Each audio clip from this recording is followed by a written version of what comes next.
Hey, it's Doug with Backcountry Pilgrim, and one of my favorite parts of a hike is planning the hike. Recently, my daughter decided that she wanted to climb Half Dome with me, and because we had failed on our first attempt, I wanted to make sure that this time our training regime was going to have us ready for the summit and to enjoy the hike. Now, for some years, I've kept a spreadsheet of my hikes, both so that my family can see my upcoming schedule and so that I could look back on a record of the places I'd been. Now, I had always recorded distance and elevation gain on each of these hikes, but I didn't have a way to neatly sort them by difficulty so that I could create a ramp up training regime for my daughter and me. Now, if you've ever tried to calculate hike difficulty before, you know that there are a couple of problems with just trying to use distance and elevation gain. The first is that there is a point where one factor becomes more important than the other. So for example, it's pretty obvious that a 1 mile hike with 100 feet of elevation gain is going to be a lot easier than a 5 mile hike with 100 feet of elevation gain. Conversely, a 1 mile hike with 5,000 feet of elevation gain is going to be a lot harder than a 5 mile hike with 100 feet of elevation gain. The trouble is, where exactly you cross over from one to the other is not always easy to see just looking at those two factors. For example, is a 3 mile hike with 1,500 feet of elevation gain easier or harder than a 4 mile hike with 1,000 feet of elevation gain? The second problem is that there are a lot more factors that go into making a hike difficult than just distance and elevation gain. For example, El Capitan in Yosemite may not seem that difficult until you realize that you're climbing straight up a vertical wall. So after several months of tweaking the formula that I was using, I have arrived at something that I think has worked out very well for me.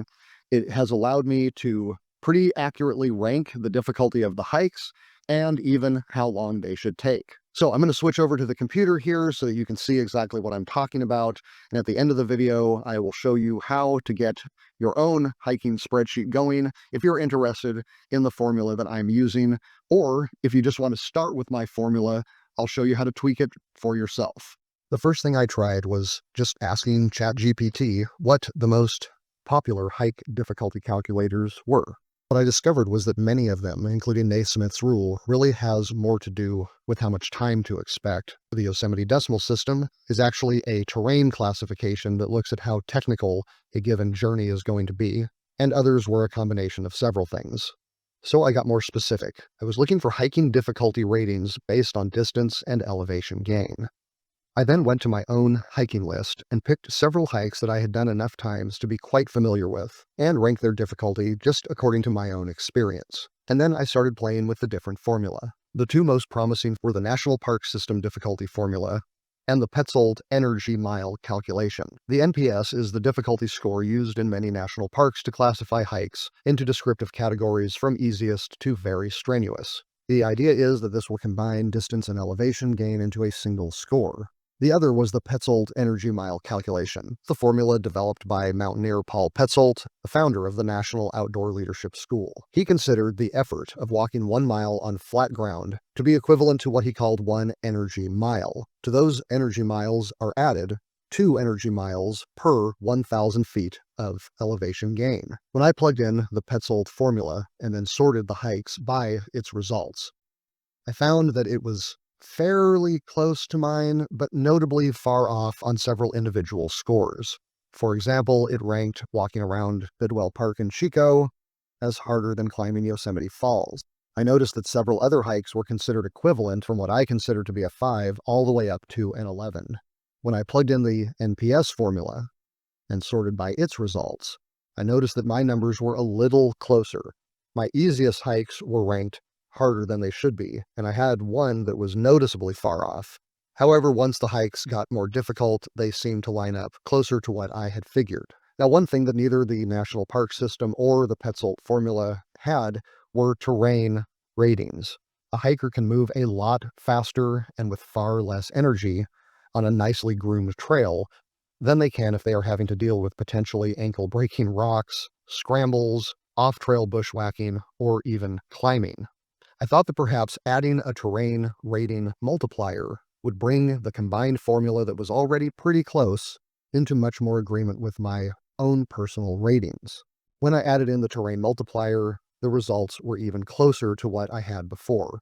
and I found that by rating a trail according to it just being a flat hike, normal trail hiking, rocky, difficult, dangerous, occasional scrambling, dangerous scrambling, and outright climbing, I felt that this gave a much more realistic rating. Now, as you can see, even this combined formula was not absolutely perfect according to my memory, but it was close enough. Some of these differences could be accounted for by just how I was feeling that day, or whether I wore the right shoes, and I didn't want to overcomplicate things to the point where the results would be untrustworthy.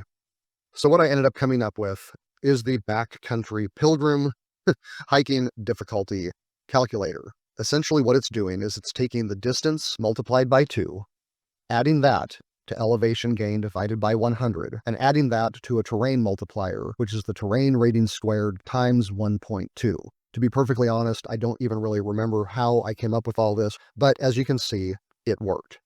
The final piece of data that I wanted to play around with was how much time I thought each of these hikes would take. And I started messing around with the numbers until I came up with a formula that was actually pretty easy to figure even in the field. I found that if I figured 2 miles per hour to account for breaks and added a half hour for every 1,000 feet of elevation gain, it actually came out nearly perfect. So the formula became distance divided by 2, that's the 2 miles per hour, plus an extra hour for every 2,000 feet of elevation gain.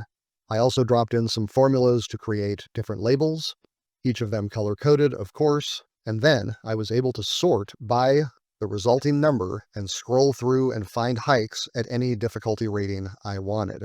Using these numbers, I was able to locate the Half Dome hike, determine its rating, and then gradually go back through and build up hikes to ramp up our training until we were there. The resulting training schedule had us hiking every other week, starting with a moderate hike rated at a 35, and gradually increasing piece by piece until we reached our goal, which was going to be a 67 and a 72. At this point, I realized that there was one more thing that I needed to add in to my hiking difficulty calculator, and that was whether or not the trip was a backpacking trip or a day hike. I added yet another piece, which said that if it was a backpacking trip, I would be multiplying the result by 20%. Then, starting at the Alamir Falls hike, we began to carry backpack loads. And when this was populated across all of the hikes, as you can see, these numbers were actually quite a bit closer. It also prompted me to move some of these hikes around so that they were getting us a little closer to what we were trying to get to in a more logical order. And that was the completion of my hiking difficulty calculator. Now, I have created an example spreadsheet that I am going to share with you. You can see the link to that in the video description below. Just so you know, some other little tweaks I did is that when you put the date in, it will automatically tell you what month and what season that particular hike is in. This allows you to sort your hikes by season in case you're looking for something to do in the spring versus the fall. If you want it to be a little more precise, you can sort by month. You can even sort by day. And if you add in notes to these hikes concerning traffic or anything else you want to, it can really help with your future hike planning. If you know of a formula that you think will work better than what I'm using, please let me know in the comments below. I am always looking to improve such things. And if this video has helped you out, would you mind giving it a like and subscribe to Backcountry Pilgrim if you are into hiking, camping, backpacking, and the gear that goes with it. Until next time, I'm Doug. Thanks for watching.